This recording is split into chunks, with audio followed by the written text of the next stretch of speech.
adventure in Pipeman on W4CY Radio.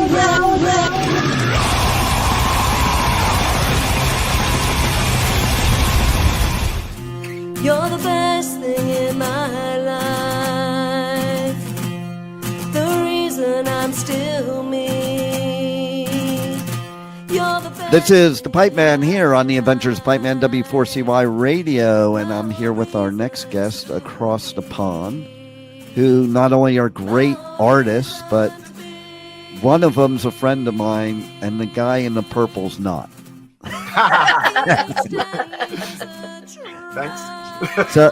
So let's welcome to the show, Remember Serenity. Hi. Thanks for I don't know if I remember Serenity, by the way, because I just came from Louder Than Life. Yeah. Not quite the same thing, but we frequently get misnamed on things, and I think Remember Sobriety has been my favorite. Oh yeah, I could see that. Maybe you should form another band and call it Remember Sobriety. And then, Friday nights. and then maybe they'll think your name is Remember Serenity. Maybe, yeah. Amazing. I don't remember sobriety either, No. but Yeah, that's no, okay. not right now. Now, actually, I do. I know Wayne doesn't, and I can't believe I forgot to put my signature for your. See, I fucked up for my. That's my signature right there. There you go. I mean, that's The other the autumn backdrop as well. Yeah, there you go. See, I was so busy making the backdrop that I forgot that I had to put on the sunglasses, because I do all my interviews in sunglasses, and with the sunglasses, it's hard to read anything, so you know that I'm not using a script or notes or anything. Fair, you know. fair. I've got the wrong glasses on to be able to read anything, so. Well, the funny thing is I have LASIK and I have monovision, but now I had a sty last year and it's affected my reading vision sometimes. Really? That's really It's not even all the time. Sometimes I can read out without the reading glasses. Other times I need them. It's weird. Mm. But, you know, it must be, I think it's your music. It's so good that it just blurred my vision. Maybe it could be that. We got kind of the sleep in your eyes, possibly. Exactly. It makes me very serene. Yeah. It is usually when I can't see, too. That's why I'm never serene. But in all seriousness, man, your music is badass. Thank you. Thank you very much. So how did this partnership come about? We've been friends for 30 years. Oh, I'm so sorry for you. We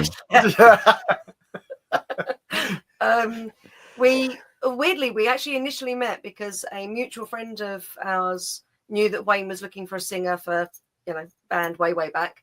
And I thought it was a chat up line and told him I wasn't interested. So didn't sing for him 30 years ago. And it took, 27 years or something to finally. Nice. Yeah. But no, like I say here, so obviously we have got a bond, obviously, from 30-year friendship. So it's very easy to do this. Like when sometimes you're in bands and there's very much difference of opinion between the bassist and the singer, or the guitarist and drummer, or whatever. But with this, just the two of us makes it easier. I think, as well. Actually. And the fact that we're very, very like-minded, so it kind of works well. So I mean, with Teva, for example, was a song called Teva, which we entered a songwriting competition. We were given this one line, and I was then heading to America. I think it was one of the times I went to see Lauren. But I was heading to America, so I was sitting at the airport, and I thought, right, when I get back, we've literally got 4 or 5 days to have this song ready for this competition. So probably should start doing something. So I was sitting at the airport lounge, and I quickly wrote some lyrics and sort of sent it to Den. Then got on the plane, blah blah blah. When I landed in New Orleans, Den had sent me a message which basically had the second verse and the rest of the chorus. So we kind of wrote the song in two different countries, both in England, sort of thing. But then when we got back, literally I just picked up the guitar and something come straight out, didn't it? Yeah. It was really that song was just like the fastest we've done. I think. It was. it just comes together really well. But that was again, the lyrics are about our friendship. So Yeah. we were given the line, two birds of a feather. And obviously you're given that line, you've been best friends for 30 years. It's pretty, the lyrics come quite simply, you know, because you just got that one line in it and it's kind of worked. So it was something that we could relate to. And so that kind of inspired us to write quicker, didn't it? Yeah. Yeah, we've definitely been more prolific since then. Yeah, up to that point, we were very slow with writing new songs, but now we're, kind of knocking them out quite quickly. So I love it. And I, at first when you were saying you met, I thought she was going to say you guys met on Shiprock. And I was going to say, I'm going to tell Lori that this is a pattern. No, but no Shiprock back then. No. I was on Shiprock in 23. So nice. With Wayne, we were already friends, obviously. Yeah. Yeah. Well, it is always better to be friends if you're going to be in a music project, because otherwise it could be hell. Like I see bands that you can tell they don't like each other. Yeah. And it's like, wow, that would really suck because you can't escape them. It's not like a job where you could go home. You're stuck with this person like all the time. Yeah, I think the family ones, I think, are probably the worst for that, actually, when you get this sort of sibling rivalry and that kind of thing. I think that can. Are you talking about Oasis? Oh, they are on the list, obviously, but yeah, I mean, even ABBA, they all fell out. They were all married, and Heart have recently fallen out as well, haven't they? So, Fleetwood Mac. Yeah. Let's say when Den, because Den's actually the second singer of Remember Serenity, and when I was looking for a new singer, my girlfriend at the time, she sort of said, "What about Den?" And I was like, "Not sure." Because obviously me and Den have been such good friends for so long, and then when you add that element of being in a band together, you get the different disagreements, and I thought, we don't want to affect our friendship sort of thing. So we sort of said from the off, if we start arguing about band stuff, then friendship comes first. Friendships first. But that's a good rule. 3.5 years in or whatever since you joined, and we're still good. We only fall out as much as we normally do, don't we? So I don't think we've ever actually had a row. No. Maybe nice. We'll have one on a live stream later. Well, and it's funny because you were saying before about like having two people in the band can either be really good in that scenario or really bad. Like, because at least if you have like 4 or 5 people in the band, there's buffers, there's people that like, there's more of a, I would say, can be more of a democracy. But when you have 2 people, it's like, it's either a hard yes or a hard no. Yeah. Weirdly with that though, obviously when I first joined, it was Wayne's band. I wasn't even sure if I was going to be sort of the permanent singer or if it was just a stepping stone until Wayne found somebody else. And I'm not sure if that's not true or not, actually. But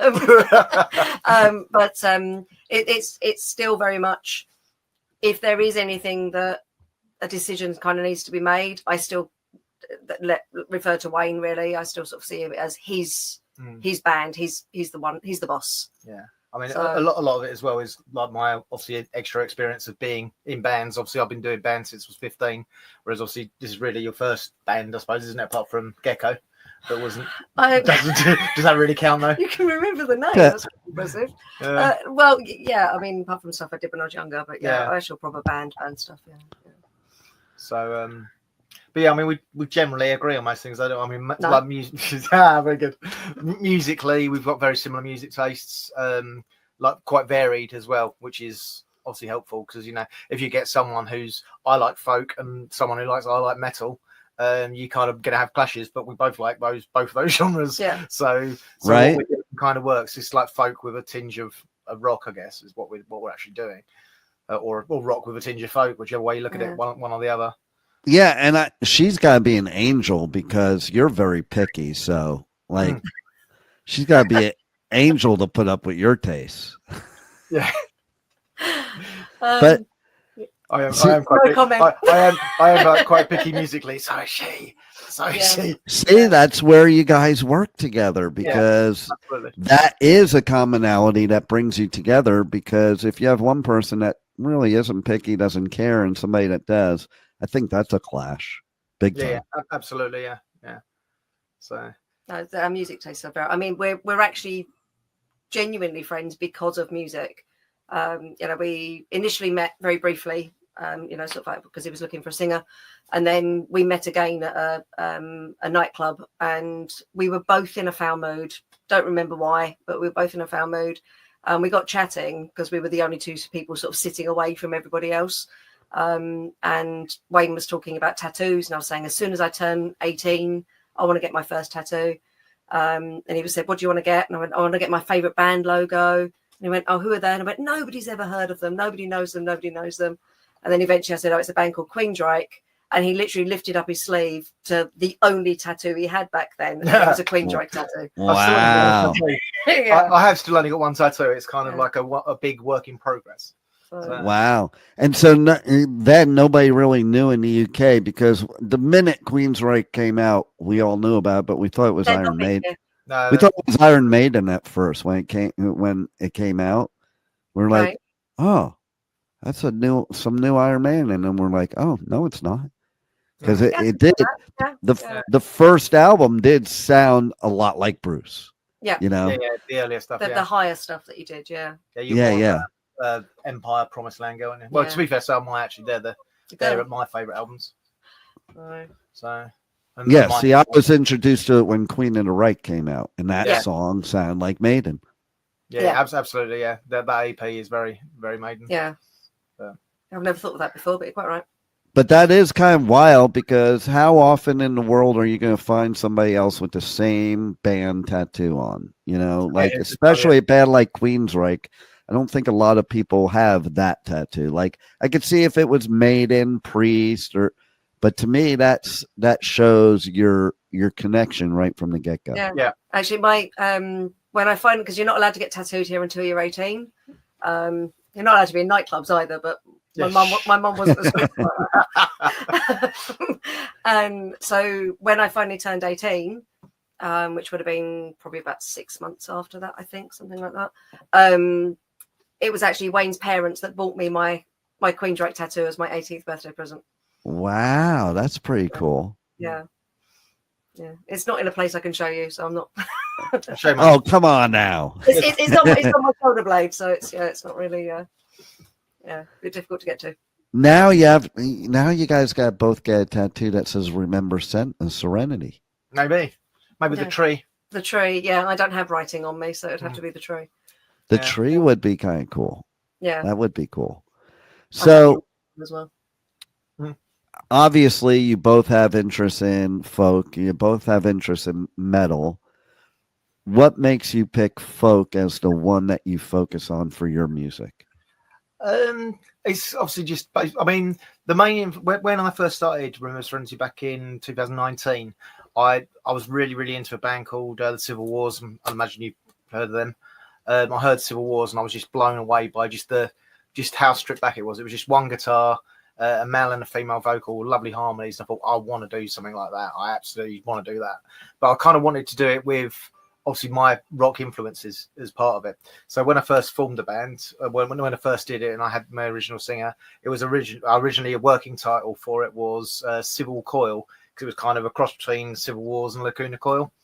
There you go. That was kind of the plan. Doesn't really sound anything like Lacuna Coil now, but initially that was kind of the idea. To me, it doesn't really sound that much like the Civil Wars, apart from harmonies, sort of thing, and obviously not as good harmonies as Civil Wars. So,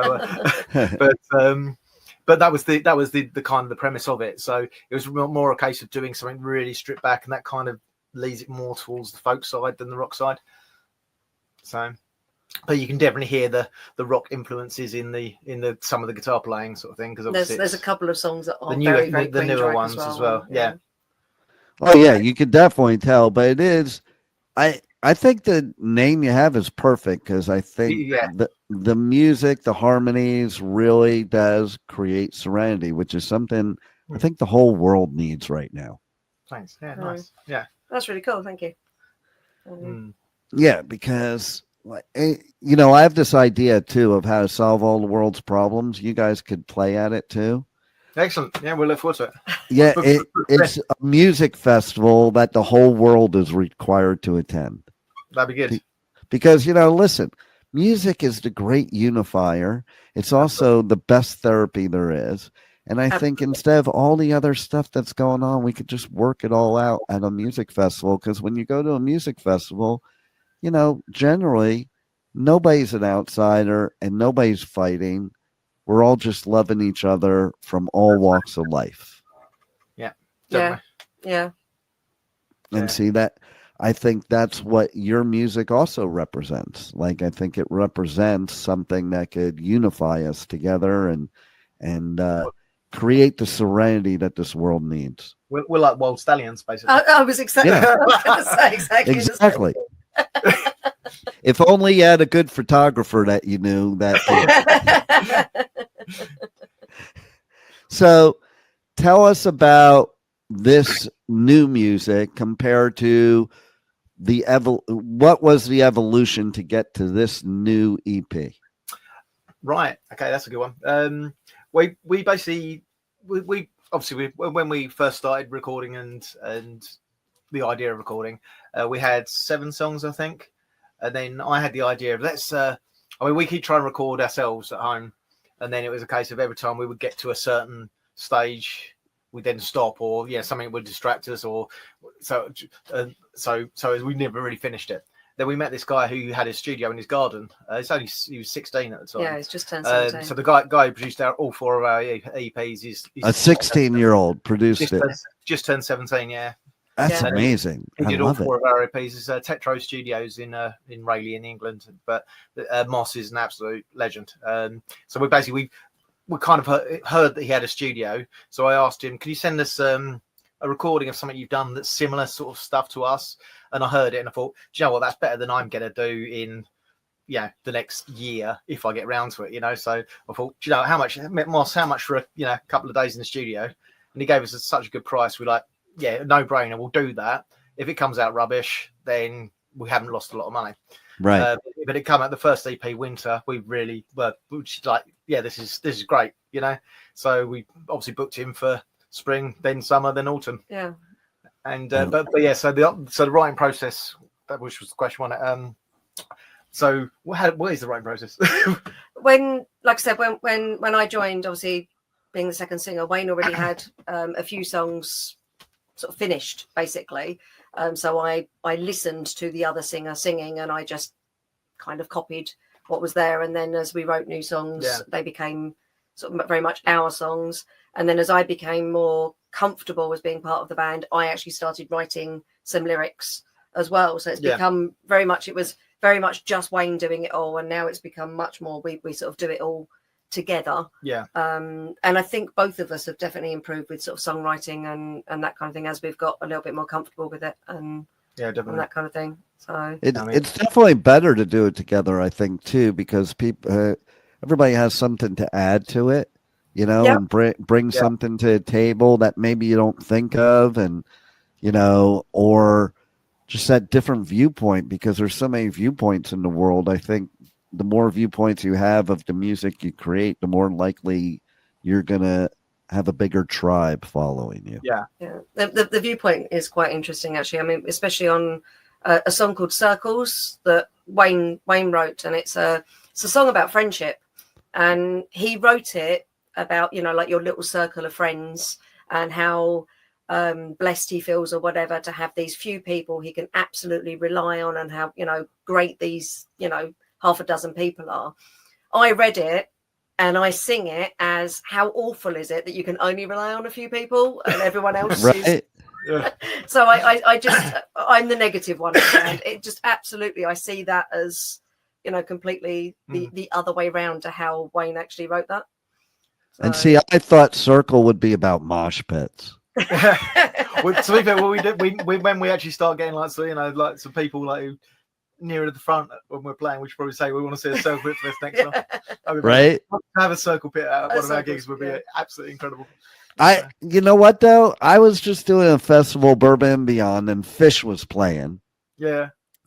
And I saw the kind of circle pit you guys could have, because I was I was sitting there, and in the beginning, I was like telling my friends, I'm like, oh, I want to start a mosh pit. And they're like, oh no, don't do that, blah blah blah.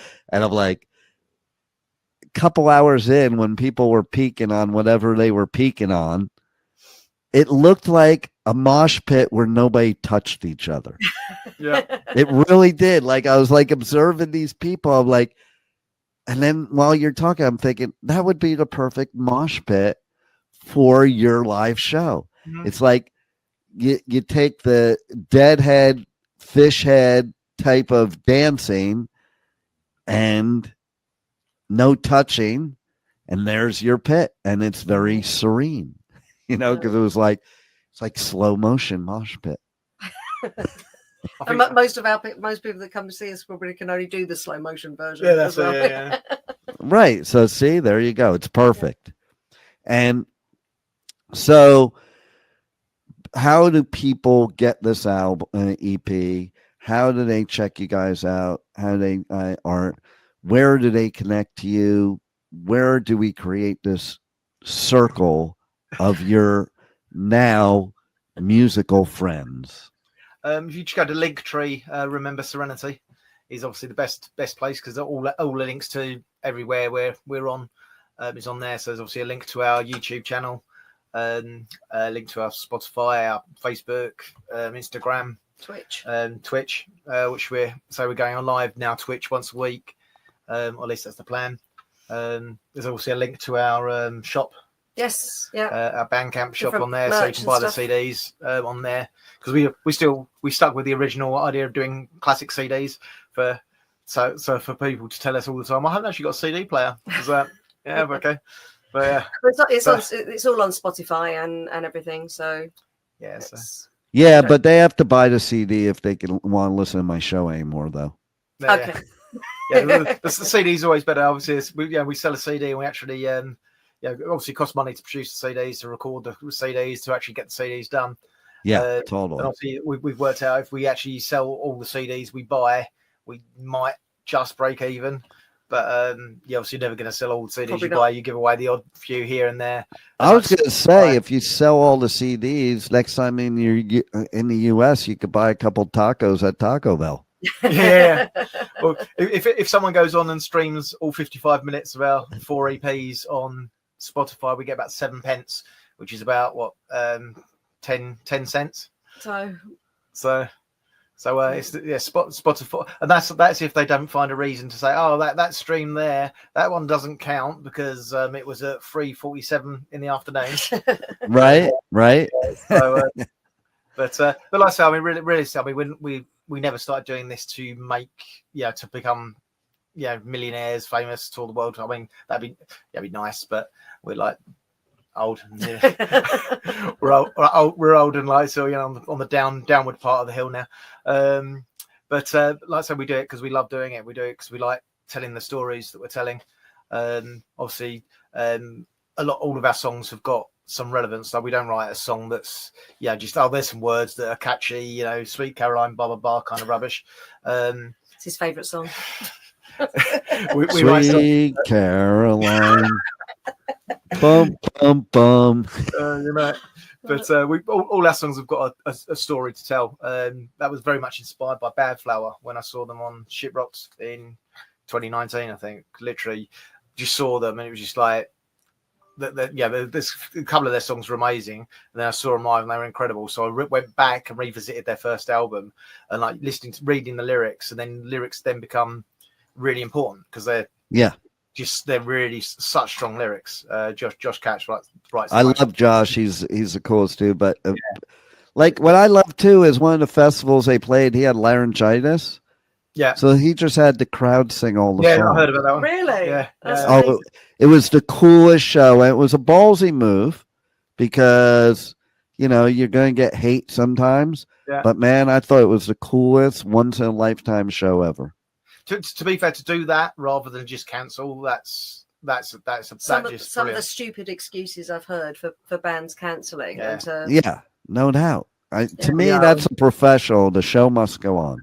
A Bad Flower fan is going to prefer to see that than I remember I saw Sepultura actually once.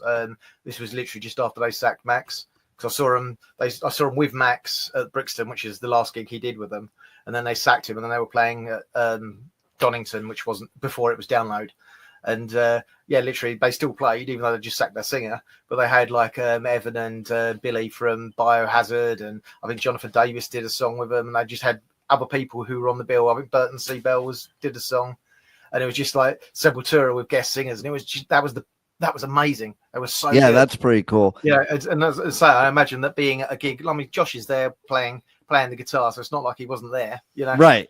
So he was there, and it was just I imagine that was a special gig. It was. And then like right after COVID, my third show I had to cover, since you mentioned Jonathan Davis, was Korn. And Jonathan Davis had COVID. All right, and sat in a throne like Ozzy did, and imagine him just sitting down. But he and he performed with COVID sitting in a throne. Wow. Like that's dedication right there.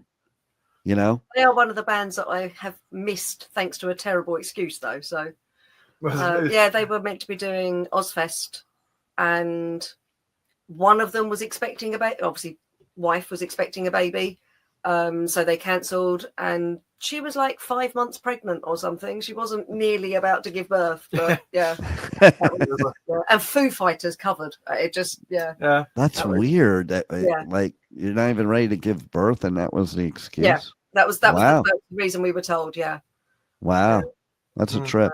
So how come, or what made you decide to do the 4 seasons? And more importantly, I mean, maybe it's because you have all 4 seasons in 1 hour. That's why that is. But more importantly, why did you start with winter? Was that Den's idea because she's the negative one? So let's start with the negative season. No, that was just the time of year that it started. The first EP came out in December, so we released one each. We had the songs, and then someone had the idea. Someone suggested, I can't remember who it was, but someone, it might be Laurie actually. I don't remember who's done. I thought it was your idea. No, it's Laurie's fault then. It might be Laurie. Don't ever do it. Anyone out there, don't do it. She said, whoever it was who said, why don't you you got these songs, and we sort of said we want some sort of concept. And I don't know where the idea came from of having the seasons, and then we thought, actually, why don't we just do one? We'll release one now. We'll release one in 3 months, and we'll release the 4 seasons EPs over 9 months. So basically have a year to release the 4 EPs, which was a great idea. And obviously, then we showed the. I asked a friend of mine about the artwork, and she just knocked that up for us. And it was the concept was there. It was born, and then it was like. At the time we had 7 songs, and there's 16 songs on the EPs. So once we got to about sort of summer, we were like, shit, we're running out. To write some stuff. We're running out of songs now. So we had to quickly squeeze some more songs out. But no, so that was the idea. So. Well, the good news is in the UK, all 4 of those EPs would be appropriate any month of the year there. Yep. Yeah. Exactly. Well, it was summer yesterday. It's winter today. So right, exactly. I'm surprised it took till today to become winter. I was thinking of getting a couple of special edition autumns done with fall on them instead. Yeah, you could do like a special vinyl that is made with leaves. No, that could be good. That's cool. Yeah, someone asked me about vinyl the other day. I said, "Are you going to get vinyl done?" So I collect vinyl. I was like, we kind of, you have to get like 100 vinyls done, and it costs like well over £1,000 to get like 100 vinyls done. So are we going to get like spend over £1,000 just for one person? For one person, yeah. Not well. How about I want you to put it out on 8-track. Yeah, mini disc. I love the mini disc. Mini disc was a great system. Yeah. I loved 8-tracks because it would interrupt the song in the middle of tracks, and if you didn't have a matchbook, it would play in slow motion. It was really good. It was great quality. I think I'm gonna turn my radio station into like an 8-track radio station. Nice. Yeah, Dan's got an 8-track, and I remember he was using it. I was just like, why are you using this? And he's just retro. He just loved it because it was just retro. So he just used it. So yeah, I wish I kept my 8-tracks because it would be kind of cool and funny, because I had Blizzard of Oz on 8-track when it first came out. So Mr. Crowley would fade out and during the end of the second track and fade back in the third track. Nice. Amazing. So what else do you want to tell the listeners about you guys, about your music that they need to know? Well, we've got some ideas for our next EP, but it's a secret. So, but we plan on releasing that hopefully by about April, May next year. Obviously, we've got the 4 EPs, so there's plenty of music to get your teeth into. We are recording 2 more songs in December. Serendipity, which was the 17th song that didn't make it onto the EPs. Basically, on Autumn, there's a song Counting the Days that's also about Laurie. Serendipity is about how I met Laurie. So it was a case of we wanted different subject matters on there, so only one of them kind of made it onto the EP. And Counting the Days we felt was the strongest song, wasn't it? So that's why we did that. That's why that one made it on there. But we're recording that in December. We'll do a video for that and whack it on our YouTube. Obviously, whack it on Spotify. It's going to be a non-CD version song though. So you're going to do like April and May. So you should name the album "Forget Winter, It's Spring." Yeah. That's it. We're just skipping over all winter now because right. Exactly. Well, you know what you should do, and she'll probably be watching or listening to this when it comes out. I think you guys should sing live on the interview the song about Laurie. Which one? Or at least part of it. At least part of it. Which one do you want to do? Which one? Counting the Days probably is. Counting the Days is off the new EP, so probably in June. Yeah, that might need some tuning. It sounded like.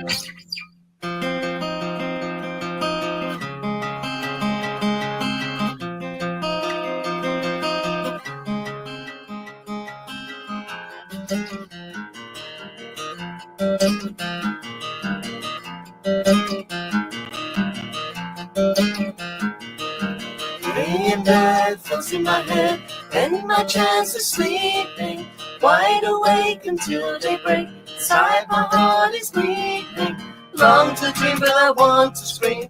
Night so long, so lonely, counting the days till I see you again. Miss you, my one and only.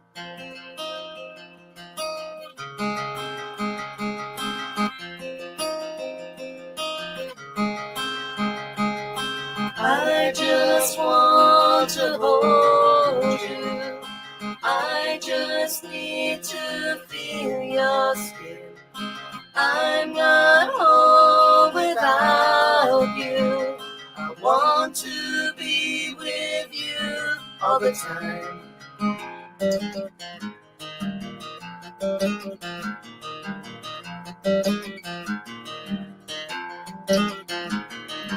Through the day my mind is away, thinking of places that we've been, remembering times that were truly sublime. It's fabulous sights that we've seen, yet it's a day we're so far away. Yearning I feel overwhelms me, thoughts in my mind that sever our bind, leaving to my heart's glee.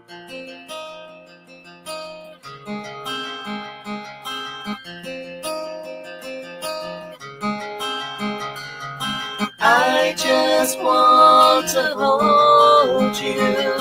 I just need to feel your skin. I'm not home without you. I want to be with you all the time. There's 2 chapters I'm written to pen as that story unfolds. Pages to turn of a tale that is still yet to be told. In time we will see what our futures will hold. Until then, I wait, I long, I ache.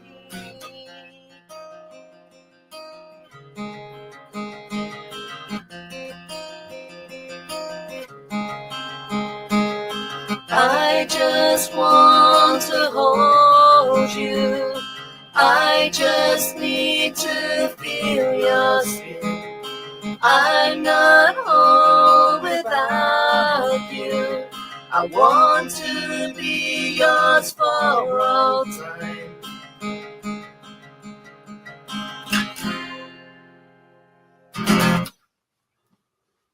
Nice. That was really, really good.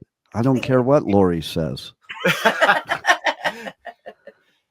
So yeah, so that is a She's song been on quite the an EP. inspiration to you, hasn't she? Absolutely. I mean, when I met Laurie, I mean, at the time we had 7 songs, 6 of which were really miserable, and 1 which was happy. And then it was just a case of like, since then, now we've got kind of 50-50 happy, sad sort of balance now. So we can start writing miserable songs again now, because obviously it kind of suits the mood of the music a bit more if they're miserable. Even I wrote a happy one, didn't I? Yeah. so yeah. But obviously that one's a bit sad. I mean, the other 2, there's 3 songs about Laurie. Two of which, that one's on the new EP, and the song Oceans is on Spring. Video comes out next week. The video does come out on the 2nd of October on YouTube, on our YouTube channel. I'm not sure when this is going live, but